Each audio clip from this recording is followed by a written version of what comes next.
오늘 어린이 주일이라 우리 어린이 둘이가 참석을 했는데 제가 들을 때는 연습할 때는 목소리 굉장히 컸는데요. 갑자기 앞에 서니까 국어책을 그냥 읽었습니다. 그러나 너무나 멋진 모습이고요. 예, 그런 우리 성가대의 찬양이 함께한 것이 한 평생 가는 그런 기억이 아닐까 이렇게 생각을 합니다. 예, 아무튼 축복하고 축하합니다. 예. 어린이 주일을 맞아서 이제 어린이를 보면 무슨 생각을 하게 되는 것일까요? 저는 그것이 가능성의 눈으로 봐야 한다 이렇게 생각을 합니다. 그래서 아이들의 꿈, 아이들이 보면은 다양한 모습을 가지고 있어요. 뭐 어떨 때는 소리를 질러야 되고 그런 많은 어떤 그런 에너지를 블랙홀처럼 빨아들이는 것이 사실은 아이들입니다. 그리고 막 쫓아다니면서 뭔가 이렇게 위험한 일을 하려고 하니까 못하게 해야 되고 그런 것들이 있죠. 아찔한 순간들이 참 많이 있어요. 우리 정수 청년이 지금은 이제 어젓하지만 이때가 제가 야단을 치지 않은 일이 하나 있었는데 그 용골에 있을 때 그 수로에 물이 여름이면 이렇게 흘러가요. 그럼 그게 빠지면 저도 사실은 깊이 있기 때문에 못 나오죠. 근데 그 수로에 이렇게 얇은 그런 이게 축이 하나 있는데 다른 아이들이 이렇게 얘기하는 거예요. 수호 오빠가 그 축을 건너갔다는 거예요. 기억나니 수호야? 예. 순간 온 몸에 소름이 돋는 거예요. 그러다가 만약에 빠졌으면 이거 어떡하냐. 애들이 건질 수 있었겠어요. 정말 아찔한 순간들이 참 많습니다. 저렇게 안전해 보이는 방방도 뛰다가 보면 좀 다칠 수도 있고 그렇죠. 그렇기 때문에 좀 아이들은 이렇게 돌보기가 부담스럽고 이래요. 그중에 특별히 정말 통제가 안 되는 그런 친구들도 있을 수 있습니다. 그런데 그 모든 아이들을 우리가 바라볼 때 성경이 우리에게 요청하는 것은 뭐냐면 가능성의 눈으로 바라보라고 하는 거예요. 제가 아는 어떤 목사님이 있는데 이렇게 주일 학생들을 보면 먼저 인사를 하는 거예요. 어떻게 인사를 하냐면은 고개를 먼저 숙이고 그리고 심지어는 존댓말 비슷하게 쓰면서 이렇게 인사를 해요. 저는 납득이 잘 되지 않습니다. 애들 버리장머리 없이 그렇게 키우면 안 될 것 같아요. 근데 목사님 왜 그러십니까? 그랬더니 이 목사님의 이야기가 이런 이야기입니다. 나는 좀 이따가 이제 갈 사람이지만 이 아이들이 뭐가 될지 모르지 않냐. 이 아이들이 어떤 사람이 될지를 모르고 어떤 일을 해낼지 모르는데 얼마나 존경스럽고 귀하고 아름다운 가능성을 가지고 있느냐 이런 이야기예요. 여러분 제가 지금 여기에서 말입니다. 제가 달나라 가겠습니다. 그럼 여러분 믿으시겠어요? 뭐 반응이 없으시네요. 그죠? 나의 가능성이라는 건 지극히 우리의 가능성이라는 건 좁혀져 있습니다. 근데 이게 여러분 이게 10살짜리 아이가 저는 달나라에 가서 그게 집을 짓겠습니다라고 이야기하면 너는 가능하겠다 봐지는 것이 아이들이 가지고 있는 이 가능성이에요. 이 가능성의 눈으로 아이들을 바라보면요 무슨 개구장이 짓을 하고 무슨 일을 하고 무슨 일을 해도 다 그 애를 가능성으로 보면은 야 얘는 앞으로 그냥 위대한 일을 하겠구나 그렇게 이게 봐지는 거죠. 여러분 고 박정희 대통령은 우리나라 보릿고개를 없앤 부인할 수 없는 지도자입니다. 이분에게 공과 가가 있는데 과외 부분에서 저는 교회가 전적인 책임이 있다고 생각을 합니다. 왜 그러냐면 이분의 그 어떤 글에 보니까요. 자기도 옛날에 교회를 가본 적이 있다는 거예요. 요만한 휴일 학생일 때. 그때는 여러분 교회 가야 간식도 먹고 교회 가야 아이들하고 뭐 여러 가지 재미있는 놀이도 해주고 부모 세대가 그런 걸 챙길 수 있는 여가가 없던 시절이에요. 근데 그때 주일학교를 갔는데 말입니다. 그 주일학교를 갔을 때 선생님 한 분이 좀 깐깐하신 것 같아요. 누구를 닮았다고 해야 될까요? 한번 지금 예배 시간에 깐깐하게 있는 분들 한번 보고 저분 닮은 것 같다 이렇게 생각하면 되는데 우리 교회는 그런 분이 한 분도 없습니다. 근데 그 선생님을 만났는데 교회 온 아이에게 손 검사를 한 겁니다. 손에 진물이 터지고 흙이 묻어 있고, 또 이쪽은 그래서 어릴 때 보면 다 코를 이걸로 닦아가 여기가 반질반질해지고, 그다음에 여기도 손도 왜 그렇게 텄는지. 근데 손이 이렇게 터서 지저분하니까 자를 가지고 너 가서 집에 가서 손 씻고 와 하고 손등을 탁 때렸다는 거예요. 그리고 또 씻고 갔는데도 뭐가 있습니까? 겨울에 쉬는 물이 나옵니까? 지금 우리 주일 학생들은 이해가 안 되겠지만은 다 물도 뭐 어물물 그게 따뜻한 온수라고 그거다 씻는 그런 때 두 번이나 그런 일을 당하고 나니까 이 어린 박정희의 가슴 속에는 내가 다시는 저 십자가 달린 교회를 가나보라 하고 마음을 굳혀버렸다는 거예요. 그리고 가끔 그런 지도자가 되어서 교회 이야기가 나올 때마다 나는 교회를 가지 않아. 그리고 그렇게 예수 믿는 일에는 발을 들이지 못하고 그분의 삶은 끝났습니다. 여러분, 그 선생님이 누굴까요? 그 가능성을 알아봤을까요? 알아봤다면 절대로 그렇게 할 수 없었겠죠. 보릿고개를 없애고 넘기겠다는 그런 추진력 있는 그런 지도시다랄까, 그런 지도력을 발휘하면서 예수를 믿어서 은혜로운 장로님이 되어서 과에 해당되는 그런 많은 수치스러운 부분들도 예수 안에서 다듬어졌다면, 여러분, 제가 설교할 때마다 여러분 그분을 보십시오, 그 장로님을 보십시오 하고 얼마나 많은 목사님들이 그 이야기를 우려먹었겠어요. 근데 참 아프게도 그런 일이 그 속에서 일어나지는 않았어요. 아이들의 가치는 가능성이에요. 돌잔치를 하거나 백일잔치를 할 때 보면은, 돌잔치를 할 때 보면은 그 앞에다 쭉 많은 걸 널어놓고 어느 걸 집냐, 부모들의 속셈은 다 똑같아요. 돈을 집으라고. 그 앞을 돈을 자꾸 받으면 애는 돈을 안 집고 막 그 옆에 성경책이라도 좀 올라왔으면 좋겠는데 성경은 절대로 또 안 집어요. 혹시 목사 될까 싶어가지고. 애는 다른 걸 집으려고 해요. 막 그러면 막 땡깁니다, 아이를. 부모 욕심이죠. 근데 왜? 똑같은 건 뭐냐면 가능성의 눈으로 아이들이 뭔가 됐으면 좋겠다는 것이 모든 부모의 열망이지 않습니까?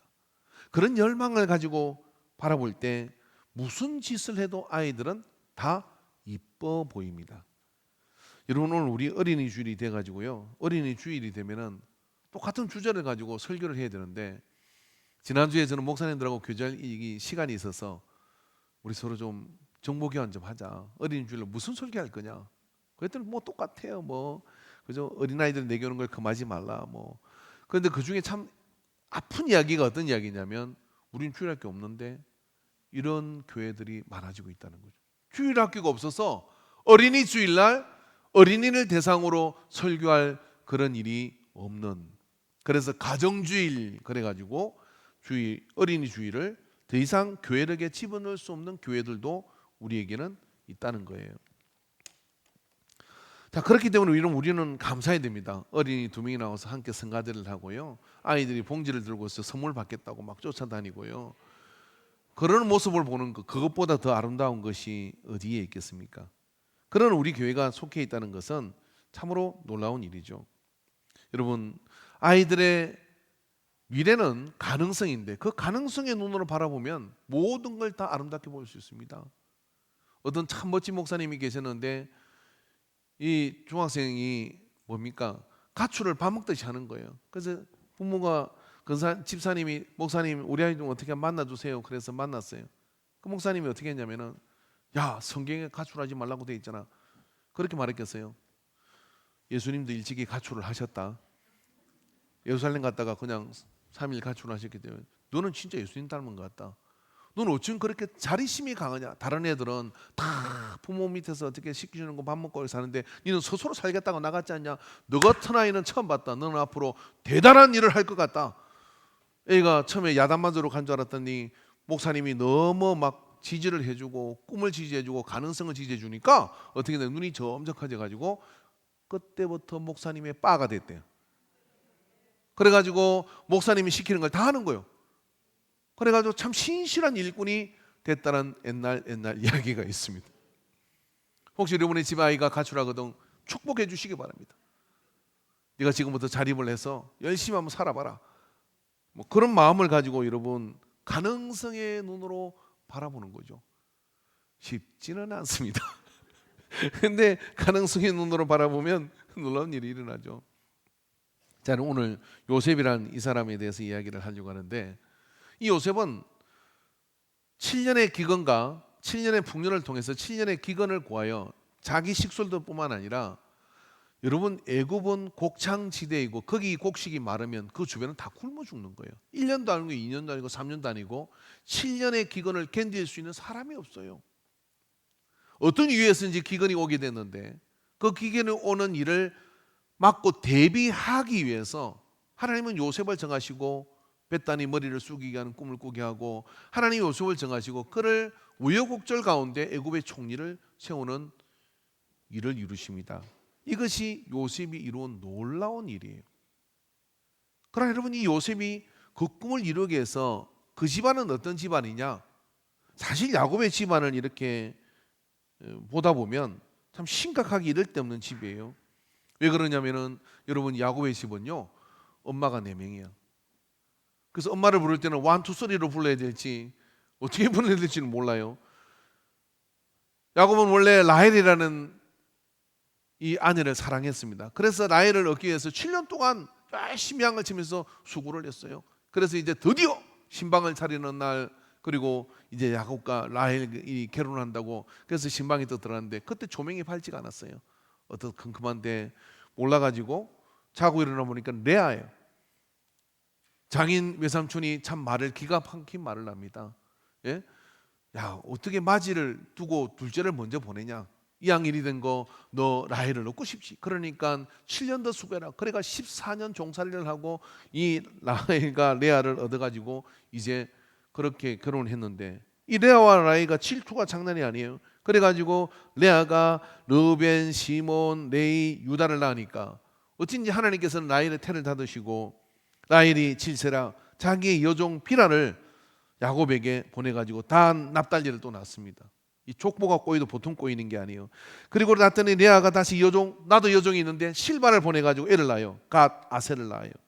그리고 레아는 드디어 이어가지고 드디어 이사갈과 스불론을 더 낳습니다. 라헬이 그냥 질투에 분노가 이글거리는데 하나님께서 긍휼히 계셔가지고 라헬에게 요셉을 낳게 했어요. 그러니까 야곱이 볼 때는 원래 결혼하고 싶으면 라헬인데, 라헬이 드디어 애 낳으니까 요셉이 그렇게 귀한 거예요. 막 열아들보다 귀하고 얼마나 이쁜지. 그런데 이 라헬이 베냐민을 낳다가 그냥 또 죽게 됩니다. 그러니까 참 야곱은 정말 라헬과 이 야곱은 굉장히 아픈 그런 사연을 가지게 된 것이죠. 근데 그렇게 되다 보니까 어떻게 돼요? 12아들이 어머니 4명이 그 집에 함께 사는 일이 벌어진 거예요. 상상해 보셨어요? 여러분, 그 집안에서 무슨 일이 일어나게 될지. 하나님이라도 이거 교통정리 못합니다. 어떤 분이 머리가 아파서 뭐냐면 바람을 피웠대요. 그랬더니 뭐예요? 더 머리가 아파져 가지고 더 힘들어졌다 그러는 이야기가 있어요. 그러니까 이게 여자 2명만 돼도 힘든데 3명, 4명이야. 근데 애들을 또 다 낳았어. 그러니까 이게 너무 힘든 가정이 된 거예요. 야곱은 하면 틀림없이 대머리일 겁니다. 뭐 나만 한 게 있었겠어요. 그냥 복잡하게 이럴 데 없는 거죠. 뭐 여러분, 여자분들은 뭐 알을 수 없는지 모르겠는데 그게 이게 정말 이거 나라 통제하는 것보다 더 어려운데. 근데 여기서 한 문제가 더 있죠. 무슨 문제가 있습니까? 야곱이 오직 레아를 먼저 보내고 나니까 요셉에게 꽂힌 거예요. 그래서 요셉을 사랑하되 특별하게 사랑을 했습니다. 여러분 아시죠? 집에서 패내가 있으면 갈갈이 마음이 이렇게 나눠진다는 거. 그죠? 요셉을 사랑해 어떻게 했냐면 요셉에게 특별한 옷을 있었어요. 채색 옷을 입혔다 그랬어요. 이 채색 옷이라는 것은 빨갛고 노랗고 하얀 어떤 그런 색동 옷이 아니에요. 이게 좀 70여 년을 지나오고 영어 번역을 지나면서 약간 오역된 경향이 있는데, 원래 히브리어는 어떻게 되냐면 케토네트라고 하는 겁니다. 이 속옷이란 뜻인데, 이 옷은 어떤 옷이냐면은 이스라엘 사람들은 겉옷이 있고 속옷이 있고 조끼 같은 게 있고 해서 4종류의 옷을 입어요. 그 중에 겉옷을 입기 전에 있는 그 미천이 되는 옷이 뭐냐면 이 케토네트거든요. 이 케토네트는 2종류가 있습니다. 신분이 고귀한 사람이 입는 옷이 있고, 그 다음에 모두가 평상인들이 입는 옷이 있는 거예요. 평상시 일할 때 입는 옷이기 때문에 어떤 옷이냐? 팔이 다 짧은 팔이에요. 중동지기니까 일할 때 걸리적거리면 안 되잖아요. 밑은 이렇게 좀 치리치능하지만 이것은 짧게 돼가지고 일을 하거나 그럴 때 있는데 요셉한테는 야곱이 어떻게 했냐면 손이 가리는 길다란 옷을 입힌 거예요. 이게 요셉이 입은 옷이에요. 왜 그랬을까요? 왕들이 입는 옷이 그런 옷입니다. 귀족이나 왕들이 입는 옷인데 왜 그걸 입히냐면은 일하지 말라 이거예요. 동생들이 이 야곱을 요셉을 불러가지고 말하기도 부담스러운 거예요.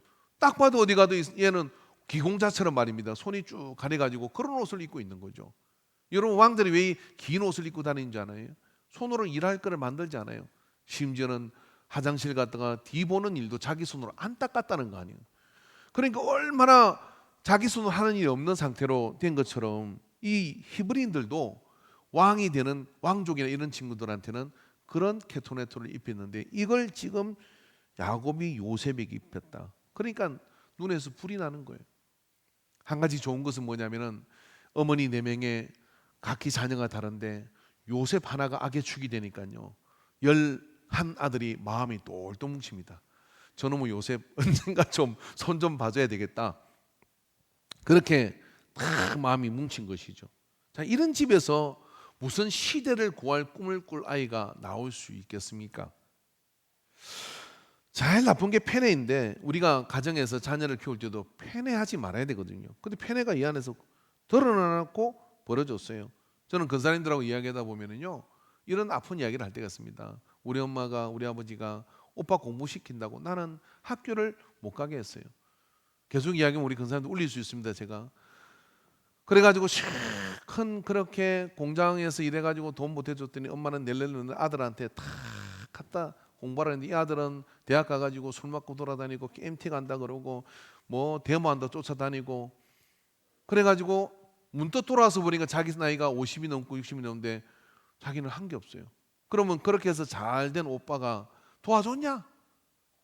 지가 잘 돼서 그런 줄 알고 동생은 알아서 살아라고 도와주잖아요. 그럼 내 인생은 어디 가서 보상을 받는 겁니까? 또 여동생이 그런 케이스도 굉장히 많아요. 제가 장례식을 갔더니 그 이야기를 하더라고요. 저 우리 오빠라고 그러면서 그 오빠가 공부시키려고 자기는 하나도 안 시켰는데 그게 그때는 그래야 되는 줄 알았다는 거예요.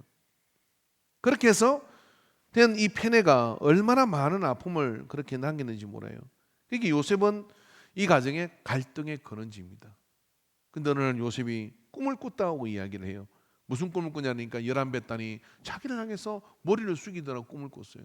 형들이여 내 꿈의 이야기를 들어보시오. 그러면서 꿈 이야기를 하는데 기름에다가 불에다가 기름을 붓는 것처럼 드디어 더 이상 견딜 수 없는 분노가 그들에게 이끌립니다. 그리고 드디어 형들이 양을 치러 간 사이에 이제 야곱이 요셉에게 드디어 일을 시켰어요. 형들을 찾아가서 좀 어떻게 하고 있는지 봐라. 제가 볼 때는 보낸 게 원래 요셉이 고자질을 잘하니까 또 양 잡아먹고 뭐하고 그렇게 나쁜 짓 하지 않나 보고라 했는지도 몰라요. 멀리서 이제 요셉이 오는데 형들이 딱 봐도 긴 옷을 입고 시는거리고 오는 애가 요셉이요. 그러니까 형들이 어떻게 했냐면 야 저기 꿈꾸는 자가 온다. 쟤를 어떻게 죽이지? 죽일 것을 대다수가 언론한 겁니다. 그리고 뭐 들에서 별일이 다 일어나잖아. 짐승이 와서 물어 딱 하면 되잖아. 그리고 잡아가지고 어떻게 했냐면 형들 반갑게 막 손 흔들고 왔더니 딱 잡아가지고 어떻게 했냐면 죽이자고 언론을 하는 거예요. 물 없는 웅덩이에다 던져놓고 그걸 언론하는데 러비엔 마탱이 생각해보니까 이게 돌아가는 분위기가 너무 심상치 않은 거예요. 그래서 어떻게 했냐면 다른 형제들이 잠들 사이에 요셉을 빼내가지고 아버지에게 돌려보내려고 마음을 가졌는데 어디 갔던 사이에 그 형제들이 어떻게 언론을 했냐면은 야 우리가 그래도 형제에게 손을 얹을 수 있냐. 유다가 나서가지고 그 일을 만류하면서 어떻게 했냐면 차라리 저기 이스마엘의 후손들이 지금 애굽으로 가는 길이니까 이스마엘의 후손들에게 팔아버리자 하고 종으로 팔아버렸어요. 그 로벤이 돌아보니까 요셉은 온데간데 없는 거예요. 야 이거 큰일이다. 이거 어떡하냐. 그래서 채색 옷에다가 양의 피를 대충 묻혀가지고 아버지한테 가가지고 아버지 오다 보니까 이 옷이 있는데 동생이 해코지를 당한 것 같습니다. 야곱은 그걸 두고 오열하고 옷을 찢고 슬픔에 잠겼는데 그렇게 며칠 하고 그럴 줄 알았는데 그게 아니라 그 뒤로부터는 야곱이 웃었다는 이야기가 없고 더 이상 슬픔으로 가득 찬 그런 시간을 보내는 모습을 보며 형들은 어떤 생각을 했을까요? 참으로 아픈 일이 우리 속에서 벌어지고 있었던 거지, 이 가정 속에서. 근데 그곳에서 정말 시대를 거할 꿈을 이야기를 할 수 있는 것입니까? 요셉은 그 꿈을 꾼 것 때문에 어쩌면 행들한테 미움과 시기와 질투의 대상이 됐고 그렇게 당해도 싸다고 저는 생각을 합니다. 저도 펜에는 견딜 수가 없어요. 근데 말입니다, 행들은 그 꿈을 듣고 난 다음에 비교하면서 네가 나보다 낫단 말이냐, 과연 우리가 네한테 머리를 숙여서 절을 하겠냐, 내가 죽기 전에는 그런 일은 없을걸, 그 가능성을 다 없애버리려고 죽이려고 한 것이겠죠. 요셉은 그 꿈이 무슨 파장을 일으킬지를 몰랐던 것 같습니다. 그 안에는 여러 가지 복잡한 가정사가 그 속에 엮여져 있습니다. 그런데 말입니다, 그 꿈은 이루어졌고 그리고 그 꿈을 통하여 사실은 모두가 살아나게 된 것이죠. 사실 이 과정을 보면은 여러분, 요셉은 요셉대로 17살이 지나서 어린 시절에 이국 땅 이집트로 팔려가가지고 거기서 종살이부터 시작해서 감옥살이를 하고 그리고 애굽의 총리가 되는 그 과정까지 참으로 숱한 일을 경험하며 어렵고 힘든 가운데 그런 꿈을 이루었습니다. 그렇게 한 이 형제들은 또 어땠습니까? 돌아가서 사실은 요셉을 죽었다고 얘기해놨고 그때부터 아버지가 식음을 전폐하고 울면서 그리고 내 아들 요셉아 요셉아 언제나 혹시나 모르게 돌아올지 모른다고 저녁만 되면 들판에 나가서 먼 발치에서 요셉이 돌아올 걸 찾아 헤매고 있으니 이 형제들도 마음이 아닌 거죠. 그런 심정을 잘 알 수 있는 게 뭐냐면 나중에 이제 기근이 와가지고 애굽으로 양식을 구하러 가게 됩니다. 가게 돼서 요셉이 총리가 덕돼 있는데 알아보지 못하고 이집트 말로 그렇게 통역을 해서 말을 하니까 이 히브리인들, 이 형제들, 야곱의 자식들이 우리가 양식을 얻으러 왔습니다. 그러니까 무슨 소리냐, 너희들이 이 나라를 정탐하러 왔지, 막 그렇게 이야기하면서 심어이를 인조를 삼을 테니까 너희는 그런 놈들이다 그렇게 얘기하니까 우리는 확실한 사람입니다 그러면서 자기들의 그런 결백을 주장을 하니까 그러면 너 가정사를 이야기해보라 해서 동생 베냐민의 이야기를 듣고 베냐민을 데려오면 인정을 해주겠다 이렇게 얘기를 해요. 그때 르벤이 나서서 이런 이야기를 합니다. 형제들아, 우리가 나쁜 짓을 했지 않았냐, 그때 요셉을 내가 끊이지 말라고 하지 않았느냐. 요셉 앞에서 요셉의 이야기를 하는 거예요. 그러니까 요셉이 이집트 사람인 줄 알고 자기들의 말을 못 알아듣는 줄 알고 그런 이야기를 하면서 이 벌을 우리가 지금 받고 있다, 이거 어떻게 하겠느냐. 그 이야기는 저 어떤 이야기입니까? 그 긴 시간 동안 이 형제들도 편하지 않았다는 이야기예요. 그걸 늘 가슴에 품고 살아야 되는 아픔을. 여러분, 그래서 모든 가정은 사실 아픔이 있습니다. 그러면서 단식을 하는 것이죠. 그래서 돌아가서 이제 이 이야기를 어떻게 하겠느냐, 가서 야곱한테 되어진 일을 이야기하면서 이렇게 얘기합니다. 베냐민을 데려가지 않으면 얼굴을 보지 못한다 합니다. 시므이는 잡히가 있고 이거 어떻게 됩니까? 그러니까 야곱이 차라리 나를 죽여라, 내게 무슨 소망이 있냐, 요셉은 나가서 죽었는지 살았는지 모르겠고 죽었다 하는데 네 말대로 하면. 그런데 시므이도 이제 없어져 버리고 이제 베냐민, 라헬의 막내 아들은 이 베냐민을 데려가겠단 말이냐. 그건 아니대 소리다. 그리고 슬픔과 괴로움을 고백하는데 야곱은 심정이 아닌 거죠. 그런 양식이 떨어지는데 어떡합니까? 시간이 돼서 양식이 떨어지니까 야곱이 야 가서 애굽 가서 또 양식 얻어와야 되지 않냐, 이 기근이 언제 끝날지 모르는데 이대로 굶어 죽을 수는 없지 않냐. 그러니까 르벤이 나서서 이렇게 하겠습니다. 거기 있는 총리가 베냐민 데려오지 않으면 얼굴을 못 본다고 합니다. 네가 왜 베냐민 이야기를 했냐. 그러니까 그냥 물어보길래 우리의 결백을 정말 가족사를 이야기하니까 주저리 이야기를 했더니 그 얘기를 듣고 그렇게 하는 걸 제가 그럴 줄 어떻게 알았습니까? 그러다 르벤이 뭐라고 얘기했냐면 내 아들 둘이가 있으니 아버지요, 만약에 내가 가서 저 베냐민을 제대로 데려오지 못하면은 내 두 아들을 죽이십시오.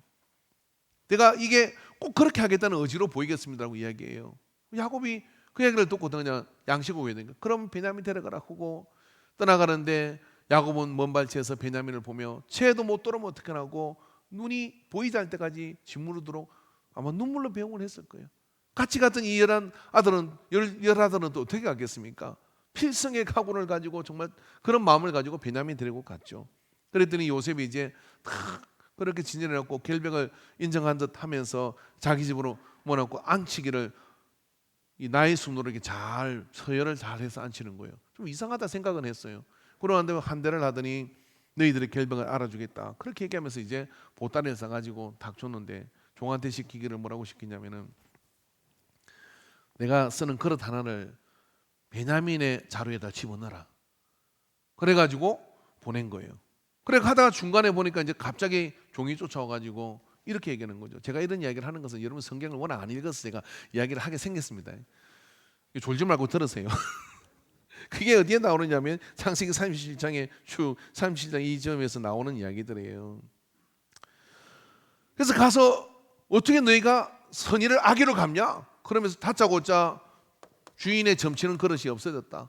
그게 이 분명히 있다. 그러니까 이 아들들이 만약에 우리는 그런 사람이 아닌데 그런 게 나오면 우리는 다 종이 되겠고 만약에 그 그릇이 나온 그 사람은 이겨서 죽여도 됩니다.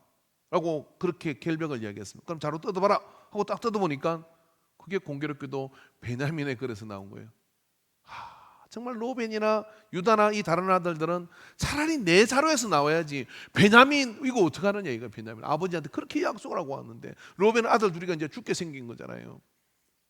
근데 이제 그래가지고 잡혀가가지고 요셉 앞에 다 갔는데 그들은 옷을 찢으면서 슬픔을 표시하고 우리가 다 총이 되겠습니다 라고 이야기하고 그렇게 나가는데 거기서 요셉이 그럴 것 없다. 한 사람만 나는 종으로 삼겠다. 베냐민만 내가 종으로 삼겠다. 나머지는 너희 아버지에게로 돌아가라 하고 그렇게 얘기했어요. 그럼 돌아가면 되잖아요. 베냐민을 포기하고. 요셉은 왜 이렇게 말을 한 걸까요? 그랬더니 거기서 44장 창세기 44장 45절에서 45절 3절에서 유다가 거기에 등장을 해서 말을 합니다. 유다가 그렇게 돌아가는 게 아니라 요셉이 그들에게 이르되 너희가 어찌하여 이런 일을 행하였느냐 나 같은 사람이 점을 잘 치는 줄을 너희가 알지 못하였느냐 유다가 말하되 우리가 내 주께 무슨 말을 하오리까 무슨 설명을 하오리까 우리가 어떻게 우리의 정직함을 나타내리까 하나님의 종들의 제약을 찾으셨으니 하나님이 종들의 제약을 찾으셨으니 우리와 이 잔이 발견된 자가 다 내 주의 노예가 되겠나이다. 하나님이 우리 죄를 찾았다는 이야기는 뭐냐면은 그 잔을 훔쳤다는 얘기가 아니라 동생 요셉을 팔아버린 꿈쟁이 요셉을 팔아버린 그 대가를 우리가 지금 받고 있습니다. 요셉이 이르되 내가 결코 그래하지 아니하리라 잔이 그 손에 발견된 자만 내 종이 되고 너희는 평안히 너희 아버지에게로 도로 올라갈 것이니라. 유다가 그에게 가까이 가서 이르되 내 주여 원하건대 당신의 종에게 내 주의 귀에 한 말씀을 아래에게 하소서. 주의 종에게 노하지 마소서. 주는 바로와 같으십니다 하고 동생이 어떤 아버지의 관계인지를 이야기합니다. 그 되어진 이야기를 다시 하는 것이죠. 우리가 당신이 베냐민 데려오께서 아버지한테 가더니 아버지가 베냐민 못 보고는 못 산다고 얘기를 했고 그래가지고 어떻게 되냐면 베냐민과 아버지는 한 영혼입니다. 그래서 창세기 44장 29절에서 보면 너희가 이 아이도 내게로 데려가려니와 야곱이 이야기하는 거예요. 만일 재해가 그 몸에 미치면 나의 흰머리를 슬퍼하며 서울로 내려가게 하리라 하니 아버지의 생명과 아이의 생명이 서로 하나로 묶여 있거늘 이제 내가 주의 종 우리 아버지에게 돌아갈 때 아이가 우리와 함께 가지 아니하면 아버지가 이 아이의 없음을 보고 죽으리니 이같이 되면 종들이 주의 종 우리 아버지가 흰머리로 슬퍼하며 서울로 내려가게 함이니이다. 주의 종이 내 아버지에게 아이를 담보하기를 내가 이를 아버지에게로 데려오지 아니하면 영원히 아버지께 죄짐을 지리다 하였사오니 이제 주의 종으로 그 아이를 대신하여 머물러 있어 내 주의 종이 되게 하시고 이 아이는 그의 형제들과 함께 올려 보내소서. 자기가 대신 종살이를 하고 유다는 결혼도 하고 아이도 있고 했는데 그거 상관없이 베냐민만 살려줘서 보내면은 나는 여기에 종이 되겠습니다. 요셉이 이 장면에서 사분오일로 다 찢어가지고 엄마가 다르고 그래가지고 나를 죽이겠다고 팔았던 형제들이 이제 자기 동생 베냐민을 살리겠다고 대신 내가 종살이 할 테니 베냐민을 살려줘서 아버지가 그러고는 못 삽니다.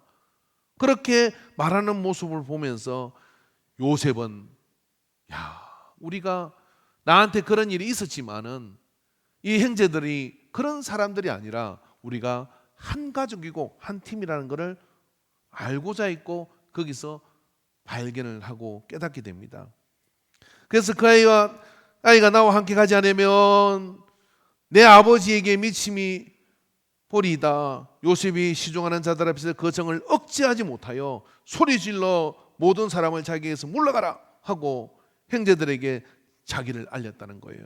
그때 그와 함께 다른 사람들이 없었더라. 요셉이 큰 소리로 오니 애굽 사람에게 들리며 바로의 궁중에 들리더라. 막 통곡을 하며 요셉이 울었어요. 왜 울었냐면은 그 형제들이 마음이 다 나눠진 것이 아니라 함께 베냐민을 살리겠다고 그렇게 하는 모습을 보면서 그 아버지가 다시 한번 실험에 빠지는 것을 막아보겠다고 그렇게 하는 가족애를 느끼면서 우리는 원팀이구나, 우리는 한 가족이구나 하는 것들을 그 속에서 느낌으로 인해 가지고 요셉의 마음에 지난 상처와 아픔들이 다 녹아져 버린 거예요. 그래가지고 형제가 서로 마주 앉고 일사앉고 울면서 우리가 한 팀이다 그러면서 그렇게 서로 볼에 키스를 하고 뽀뽀를 하고 막 그러면서 서로 좋아하고, 베냐민은 또 형 요셉의 품에 안겨가지고 그렇게 기쁨을 나누는 관계가 이렇게 일어났어요. 여러분, 요셉의 꿈이 뭘까요? 사실 요셉의 꿈 때문에, 그 가능성 때문에 야곱은 야곱대로, 형제들은 형제들대로, 요셉은 요셉대로 힘들었어요. 정말 힘든 가정을 서로 지내왔습니다. 꿈은 여러분 반드시 우리에게 그런 값을 요구합니다. 그러나 그 꿈이 없으면 미래도 없는 거예요. 꿈의 가능성으로 우리가 아이들을 바라볼 때 지금 저 아이가 여러 가지 많은 그런 어떤 모습으로 비신다 할지라도 우리가 가능성의 눈으로 바라보면 그것 때문에 그 미래를 상상하게 될 때 우리는 축복하고 그리고 그 아이들의 손을 붙들어 줄 수가 있습니다. 그러나 그때는 형제들에게는 그런 마음, 네가 우리의 머리가 된단 말이냐? 제가 가끔 우리 집사람한테 뭐 이런 거 저런 거 요구하면 우리 집사람 내가 무술이다 무술이 막 그래요. 그러면 여보 당신이 무술이라고 이야기하면 나는 또 상머슴이 되고, 당신이 무술이면 우리는 그런 관계들, 이왕이면 내가 왕비라고 하면 내가 왕이 되고, 그죠? 무슨 뭐 그렇게 되는 거 아니에요? 이게 가능성의 눈으로 이렇게 바라봐야 되는데 요셉이 꿈을 꿨어요. 그 꿈을 꿀 때 네가 나보다 낫겠단 말이냐 하면 같이 서로 그것에 공격할 수밖에 없는 관계가 될 수밖에 없어요. 그러니까 요셉이 꿈꿀 때 요셉은 편했습니까? 아니요. 그 꿈의 가치를 기본하기 위해서 수많은 어려움 속에 직면했으나 그 꿈을 이루는 역사가 나타날 때 무슨 일이 일어나게 되느냐 하면은 한 시대의 기근을 해결하는 그런 역사가 이 속에 일어나는 것이죠. 할렐루야. 여러분, 좀 오래된 역사를 가지고 우리 90년 역사의 우리 인광교회, 저는 고향 교회를 다니지 않는 게 천만다행이라고 생각을 합니다. 왜냐하면 저를 기억하는 분들이 절대로 목사로 못 볼 것 같거든요. 무슨 이야기인지 아시겠죠? 쓸데없는 상상은 하지 마십시오. 근데 모르겠어요. 우리 이용구 권사님이나 여기 올해 여기서 신앙생활 하신 분들이 의자로 막 뛰어다니거나 그런 일은 절대 안 하고 처음부터 저렇게 점잖으시고 그렇게 하시는지 모르겠어요. 그러니까 대개 주일학교도 어떻게 하냐면 사고를 치고 다니죠. 그죠? 제가 아침에 입수한 정보에 하면 제 모 청년도 개구장에 이런 개구장이 없었다 그러는데 지금은 상상이 안 되잖아요. 서가지고 얼마나 힘도 잘 쓰고 아름답게 찬양하고 이랬습니까? 근데 한번 그런 고백을 했다면, 엄마 근사님도 나 뭐라해서 교회 가기 싫어. 예, 그게 다 사랑으로 묻어가셨지만 안 뭐라하고 가능성의 눈으로 보는 거죠. 뭐 의사를 나는 너 올림픽 나가라. 반대가 싸우고 갔어. 어떻게 너 태권도 해가지고 금메달 따라. 아니면 뭐 강력히 행사가 되라. 가능성의 눈으로 바라봐야죠.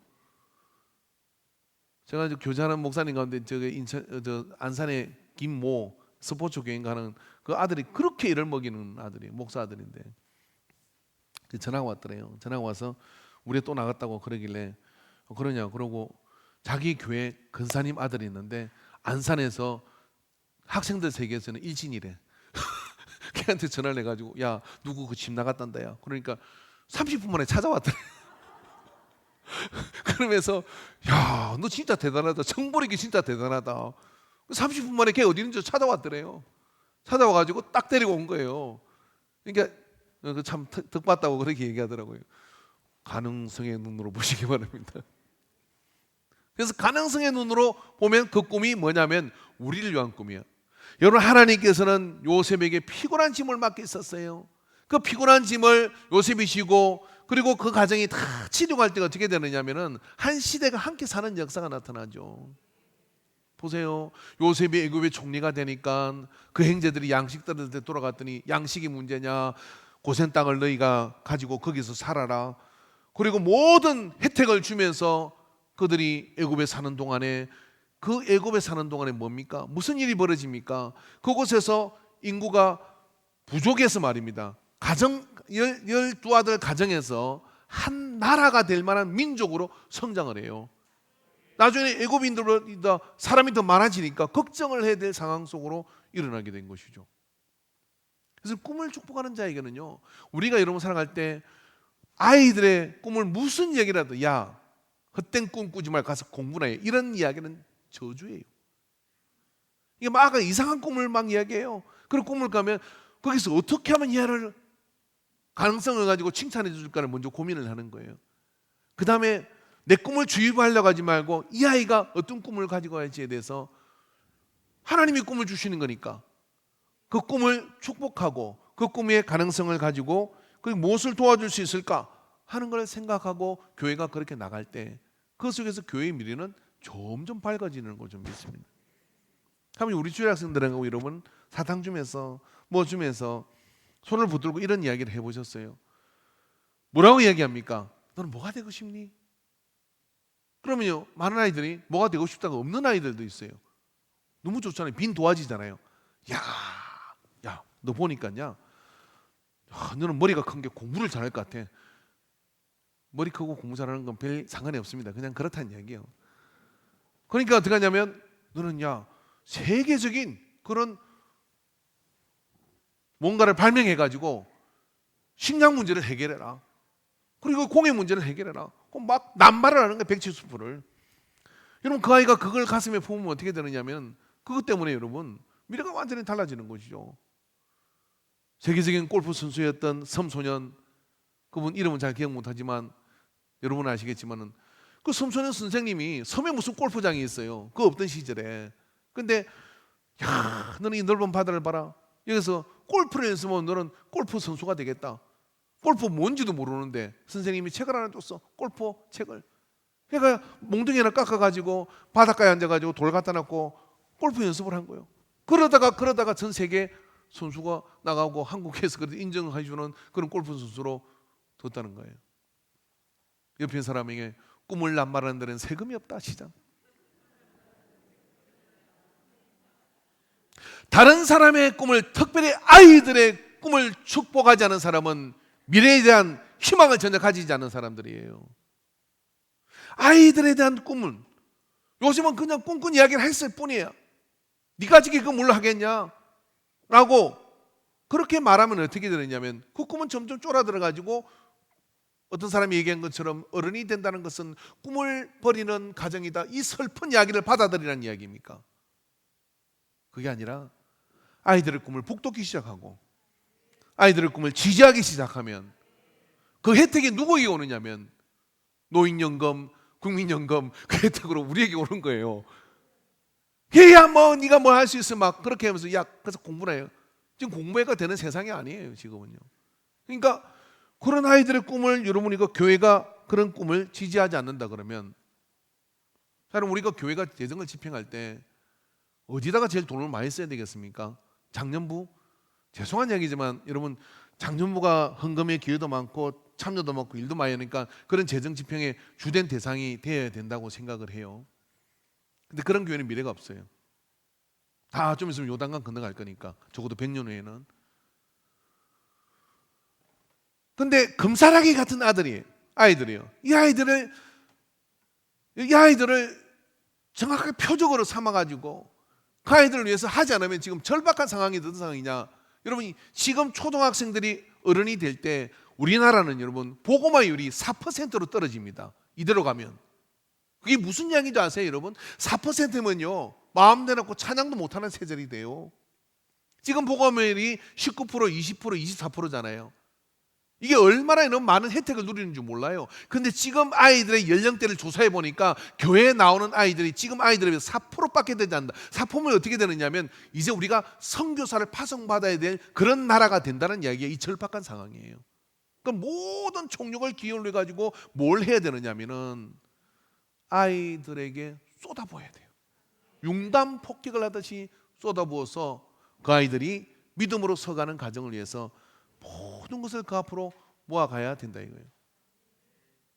그래서 여러분 태를 복 주셔서 적어도 우리 인간교회에 속해 있는 성도님들은 3명씩 낳읍시다. 그래서 2명까지는 국가가 키워주고 1명은 교회가 키워줍시다. 우리 교회가 재정이 풍성해지면은 매월 100만 원씩 지원해 주는 거예요. 세자녀 앞에. 그죠? 동의를 안 하시네. 그래야 낳는다니까요. 애 낳는 거 자체가 힘들어요 지금은. 근데 믿음으로 잘 키워가지고 그 꿈을 자꾸만 키워줘야 어떻게 되냐? 미래가 있다 이런 이야기예요. 근데 가만히 있어가지고 될 일이 아닙니다. 근데 누군가의 꿈을 그렇게 지지할 때 그 속에서 무슨 일이 벌어지느냐면 그 속에서 그 꿈이 일어나는 걸 보면 그거보다 인생에 흥미로운 일이 없어요. 그러나 누군가의 꿈을, 특별히 아이들의 꿈을 짓밟거나 자꾸만 주저앉히면은 그것을 통해서 여러분 이룰 수 있는 건 전무합니다. 정주영 회장이 이런 이야기를 했대. 회의할 때마다 뭔가를 이렇게 하자고 이야기를 하면 아유 회장님 이건 이래서 안 되고 저건 이래서 안 되고 그럼 그분의 이 목소리 톤으로 이랬다는 거예요. 해보기나 해봤어? 해보지도 않고 그런 소리 하지 마. 해보고 실패하면 그렇게 하면 안 된다는 건 알잖아. 해봐. 끽소리 못하고 했대요. 그래가지고 바닷가에다 배 갖다 놨고 가라앉혀가지고 뚱방고 세계 최초의 기법 그런 일이 일어나는 겁니다. 여러분 아이들의 허무맹랑한 꿈 같지만은요 그 꿈을 지지하고 축복하면 하나님께서 어떻게 이루실지 모르잖아요. 요셉이 처음 꿈을 꿨을 때 11별이 내게 머리를 숙입니다. 그 11뱃단이 내게 머리를 숙입니다 할 때 요셉의 마음속에 그냥 꿈을 꾼 걸 꾼 대로 이야기한 거예요. 근데 그거 가지고 죽일 놈, 그거 가지고 저런 꿈은 이루어질 수 없어 라고 말하는 사람, 그러나 그걸 아버지는 어떻게 하면 가슴에 담고 그 꿈을 마음에 품었다라는 거예요. 이게 아비와 형제의 차이이기도 한데 근데 같이 품어주면 더 좋은 일이 일어나죠. 이걸 못 품었던 사울은 자기 사위 다윗을 죽이려고 한평생을 쫓아다녀요. 다윗은 만만이요 사울은 천천히요 다윗은 만만이란 이 말 때문에 그때부터 다윗 죽이려고 쫓아다닌 거죠. 근데 여러분 사울이 생각을 바꿔먹어가지고 야 진짜 괜찮은 놈이 내 사이가 됐구나. 그러니까 맞다 다윗은 만만이다. 그리고 다윗을 계속 밀어줬으면 어떻게 해요? 사울 왕 때 블레셋을 끝내는 거예요. 그리고 어떡합니까? 태평성대가 그 안에 일어나죠. 근데 여러분 오늘 요셉은 참 좋은 왕을 만났어요. 꿈쟁이 요셉이 감옥에서도 꿈을 풀어주다가 이제 바로가 희한한 꿈을 꿨는데 그 꿈을 풀어줄 자가 없어. 술사들이 못 풀어. 소문을 들으니 감옥에 있는 요셉이 그 꿈을 잘 푼다니까 꿈은 이야기를 했어요. 그랬더니 왕이시여 나인강의 파리하게 마른 그 손은 기근의 7년을 이야기합니다. 그리고 나머지 풍년 그 7년이 또 풍년이 있고 그 다음에 기근 7년이 있습니다. 그러니 이때를 잘해야 됩니다. 그렇게 얘기했더니까 바로가 이런 이야기를 하는 거예요. 그 꿈을 꾸고 있는 요셉을 지지해버려요. 야 나한테 너보다 나은 거는 이 왕의 자리밖에 없다. 그래 네가 정권을 가지고 너같이 지혜로운 사람 하나님 영감을 받은 사람을 우리가 어디서 얻겠냐 하고 요셉에게 맡겼어요. 그 요셉이 신나가지고 다 7년 동안 풍년 때 50%씩 다 그다서 그래야 창고를 막 곡간을 전국 곳곳에 만들어놓고 꽉 채웠어. 그 7년 풍년이 지나고 난 다음에 기근의 때가 오니까 그걸 풀면서 돈도 받고 풀면서 하는데 한 2년 지나니까 3년 지나니까 돈도 바닥이 나잖아요. 애굽 사람들이 와가지고 어떡합니까? 우리 양식도 없고 있는데 우리 굶어 죽어야 어떻게 되나 그러니까 그럼 땅 문수 가져와. 그래가 땅을 다 국고로 다 환수 받아버렸어요. 여러분 힉스 속인데요. 이때의 왕조가 근데 그 왕조는 애굽 본토의 왕조가 아니에요. 애굽은 항상 주인이 바뀌었거든요. 근데 실제적 지배권이 없는데 그 기근 때문에 무슨 일이 벌어지냐면 바로가 라인강 서쪽 동쪽을 다 통합해가지고 실제적 땅 소유주가 돼버린 거예요. 그러고 난 뒤에 이 왕권이라는 건 이로 말할 수 없습니다. 그러니까 400년 집행이 지배가 가는 거예요. 수도시 바뀌었어요. 이집트의 역사를 보면. 근데 그 기간 동안에 있는 동안에 히브리인들은 아주 귀족의 대접을 받으면서 인구를 늘렸을 뿐만 아니라 그 왕조의 그늘 안에서 은혜와 덕을 누리는 서로 윈윈하는 역사가 일어난 거예요. 믿어주고 신뢰해줬더니 그 꿈을 축복했더니 그 꿈의 영향력으로 뭐냐면 바로가 자기의 왕위가 위태한 것이 아니라 오히려 거대한 그런 장기 집권을 할 수 있는 그런 능력이 그에게 나타난 겁니다. 참 놀라운 일이에요. 이 한 주 동안 여러분 특별히 아이들의 꿈을 축복하십시오. 무슨 허무맹랑한 이야기를 하더라도 일단 축복을 하십시오. 하나님이 네 꿈을 이루어 주실 것이다. 그죠? 하나님이 너와 함께 하실 것이다. 하나님이 너와 동행해서 지혜를 주실 것이다. 손자를 보거든 손녀를 보거든 자녀를 보거든 그렇게 자꾸만 축복을 해야 됩니다. 그렇게 축복을 하면 특히 어린 아이들을 대상으로 뭔가 하면요 그 아이들 정말 보석 덩어리예요. 그래서 자꾸 축복하면 이 아이들이요 내 자녀는 아니지만 내가 축복하면 내 자녀가 돼요. 집에서는 맨날 가서 지어박는데 교회 학교 선생님이 아니면 교회 왔던 근사님이 너 어쩜 이렇게 잘생겼냐, 너 어쩜 이렇게 착하냐, 너 어쩜 어떻게 이렇게 좀 미래에 소망이 있냐 그렇게 이야기해주면 어떤 일이 벌어지겠어요? 이 아이가 교회 가는 게 즐겁지요. 그리고 교회 오면 누구를 찾아요?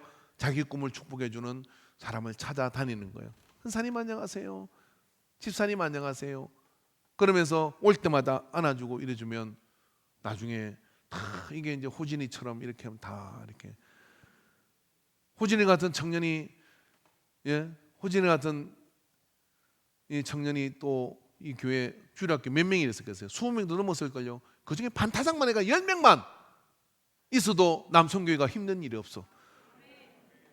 그죠? 이영국은 근사님 같은 저런 근사님이 20명만 더 있었겠죠. 있으면 여러분 뭐가 힘든 일이 있겠습니까? 우리에게 있는 오래된 이 정말 그런 주일학교부터 큰 지고지순한 믿음을 가진 분들이 다 한국 교회 안에 버티고 있다 그러면요 교회 미로는 어떻게 위협받을 수가 없어요. 여러분 어린이 주일 우리는 아이들을 검사하게 같이 생각하며 꿈덩어리 꿈쟁이로 보시길 바랍니다. 오늘 여러분 우리 주일 학생들이 이름표를 다 이렇게 달고 있어요. 그 이름표 그거 버터가 안 보이거든요.